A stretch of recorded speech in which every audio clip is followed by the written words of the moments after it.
初参戦の東京で見事に東京を制します。ケニアのエリウド・キプチョゲ、今東京を制する見事な優勝のフィニッシュテープ。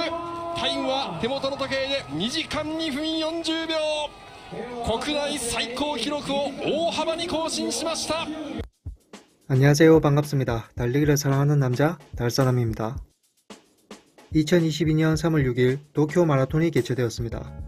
이곳에서 킵초게는 2시간 2분 40초로 우승을 했는데요.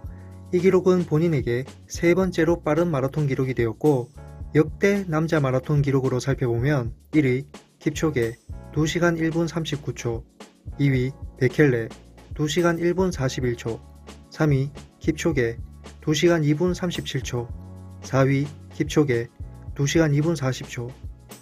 킵초게의 도쿄 마라톤 기록은 역대 남자 마라톤 네 번째로 빠른 마라톤 기록이 되었습니다. 한 가지 흥미로운 사실은 이날 킵초게는 새로운 신발 나이키 알파 플라이 2를 착용했었습니다. 사실 알파 플라이 2는 작년 여름 때부터 프로토타입이 노출되고 있었습니다. 여러 엘리트 선수들이 알파 플라이 2를 착용하고 훈련하는 모습이 간접적으로 노출되기도 했었고, 킵초게 역시 SNS상으로 알파 플라이 2의 프로토타입을 조금씩 노출시켜 왔습니다. 하지만 이번 도쿄 마라톤 같은 공식적인 마라톤 대회에서는 알파 플라이 2를 처음 선보였기 때문에 더욱 시선을 끌었습니다. 공식적인 대회에서 프로토타입의 신발을 착용한다는 것은 신발이 거의 완성 단계까지 왔다는 뜻이며 테스트의 마지막 단계라고 볼 수 있습니다. 더군다나 킵초게는 알파 플라이 2를 착용하고 도쿄 마라톤에서 정말 좋은 성적을 냈기 때문에 어느 정도 검증까지 완료된 상태라고 볼 수도 있습니다. 일단 사진을 살펴보겠습니다. 시청자분들은 알파 플라이 2 어떻게 보이시나요? 어떤 변화가 제일 먼저 눈에 보이십니까? 자, 저는 알파 플라이 2를 사진으로 봤을 때 제일 먼저 눈에 보였던 점은 바로 옵셋의 변화였습니다. 옵셋은 신발의 앞쪽과 뒤쪽의 높이 차이입니다. 기존의 알파 플라이를 착용해 보신 분들은 잘 아시겠지만 알파 플라이를 착용하면 뒤꿈치가 상대적으로 많이 가라앉는 느낌이 듭니다. 앞쪽, 즉 포풋보다 뒤꿈치 쪽이 푹 가라앉는 느낌이 드는데요. 알파 플라이의 뒤꿈치가 이렇게 가라앉는 이유는 앞쪽의 에어포드는 탄탄하고 복원력이 강한 반면에 뒤쪽의 주맥스 폼은 상대적으로 굉장히 푹신하고 가라앉는 성격입니다. 그래서 공식적인 옵셋은 4mm지만 실제로 착용해보면 체감상으로는 뒤꿈치가 더 많이 가라앉는 느낌이 있습니다. 그래서 개인차에 따라서 알파 플라이는 불편함이 느껴지는 분들이 있을 수도 있는데요. 하지만 알파 플라이 2는 옵셋을 좀 더 높인 것 같은 생각이 듭니다. 8mm 혹은 10mm까지 옵셋을 높여서 좀 더 자연스러운 착화감을 만든 게 아닌가, 그런 생각이 듭니다. 물론 저 역시 사진으로만 보고 판단하는 것이기 때문에 실제 모습은 다를 수 있다는 점 참고 부탁드립니다. 자, 그리고 알파 플라이 2의 두 번째로 보이는 변화는 포풋의 에어포드 쪽에서 주맥스 폼이 좀 더 추가가 된 걸로 보입니다. 기존의 알파 플라이는 앞쪽에 살짝 주맥스 폼이 있고 미드솔이 뚝 끊겼다가 에어포드가 장착이 되고 다시 중간부터 뒤꿈치까지 주맥스 폼이 이어져 있습니다. 그래서 착화감이 뭔가 인위적인 느낌이 드는데요.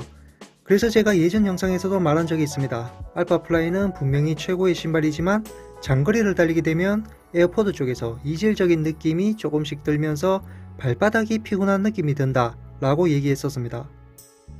알파 플라이를 착용하고 장거리를 달려보면 포어풋에 에어포드가 만들어내는 착화감과 탄성감이 자연스러운 느낌이 아니라 뭔가 좀 인위적인 느낌이 들 때가 분명히 있습니다. 이런 착화감 때문에 발바닥이 조금 피곤한 느낌이 드는 경우가 있는데요. 그래서 장거리는 알파 플라이보다는 베이퍼플라이 넥스트가 더 나은 것 같다 라고 얘기했었습니다.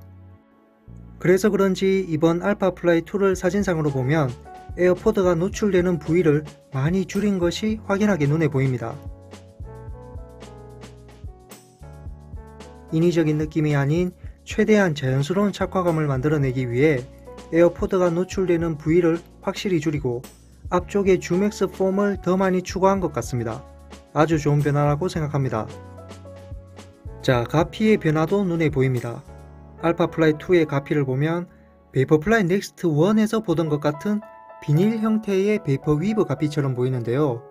가피 역시 지금의 니트 형태가 아닌 비닐 형태로 다시 바뀌는 것 같은 느낌이 듭니다.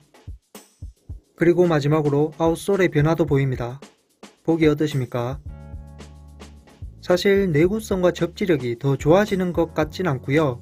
그냥 단순히 무늬만 바뀌는 것 같아 보입니다. 이번 알파 플라이 2를 사진상으로 봤을 때 여러가지 변화가 있는 것으로 보이는데요. 시청자분들은 또 다른 점을 발견하신 게 있으신가요?